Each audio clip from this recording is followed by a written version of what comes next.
Un jour comtois, aujourd'hui le 16 septembre 1906.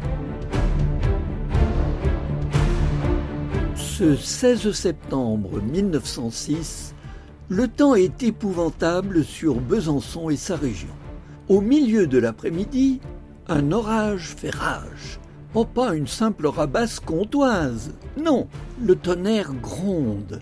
Et soudain, à 16 heures, une déflagration déchire l'espace. Ce n'est pas un coup de tonnerre plus fort qu'un autre, c'est bien pire encore. À Montfaucon, à une douzaine de kilomètres de Besançon, petit village de 250 habitants, les vitres des maisons volent en éclats. Dans plusieurs maisons, les meubles sont chavirés par un souffle venu de nulle part et se retrouvent cul par-dessus tête.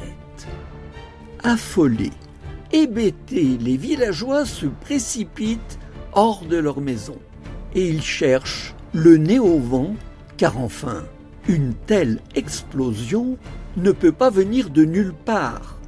Mais les habitants de Montfaucon ont vite compris. Ils se dirigent maintenant vers le fort de Montfaucon, perché à 1 kilomètre du village sur un éperon rocheux.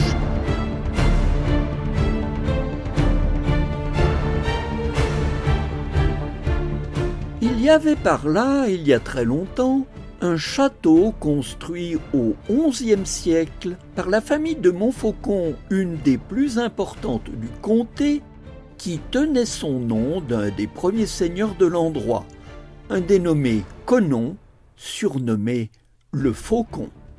2 siècles plus tard, Amédée de Montfaucon, dit le Grand Baron, étend la domination du château sur les plateaux du Doubs alentour et sur toute une série de forteresses allant de Villafan à Saint-Hippolyte.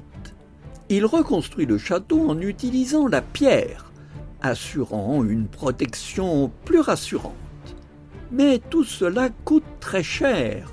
Qu'à cela ne tienne, c'est l'archevêque de Besançon qui mettra la main à la poche. Le 8 août 1479, nous sommes en temps de guerre. Charles le Téméraire, duc et comte de Bourgogne, livre bataille à Louis XI et ce jour-là, le château tombe dans les mains des troupes françaises. Il sera démantelé, démilitarisé. On fait sauter l'entrée, on rase les murs, voilà un château qui ne portera plus ombrage au roi. De 1634 à 1644, la guerre de 10 ans bat son plein. Le bourg de Montfaucon se vide et le château connaît son ultime destin. Il tombe en ruine.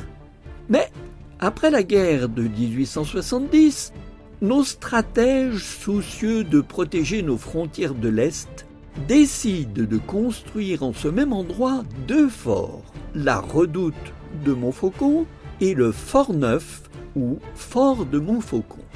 Ces forts pouvaient abriter jusqu'à 800 hommes de troupes.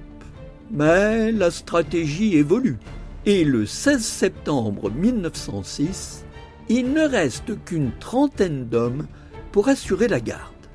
Mais nous sommes désormais en temps de paix. Que gardent donc ces hommes de troupes au fort de Montfaucon ?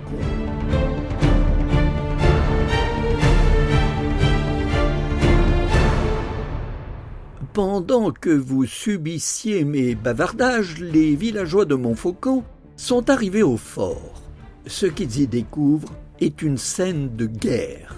L'horreur de ce qu'on appellera la catastrophe du fort de Montfaucon, qui fait la première page en couleur du petit journal illustré du 30 septembre 1906, que vous auriez pu vous procurer si toutefois vous aviez 5 centimes.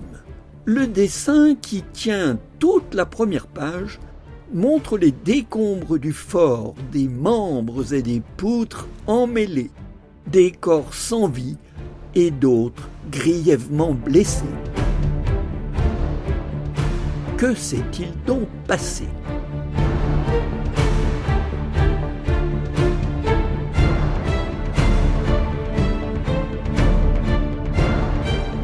Les soldats du fort de Montfaucon assuraient la garde d'une poudrière où étaient stockées 120 tonnes de poudre enterrées là. Et l'orage du 16 septembre avait fait se mélanger la poudre et la foudre. L'explosion fit 8 morts et 15 blessés graves. C'était un 16 septembre. Le 16 septembre 1906, un jour comtois.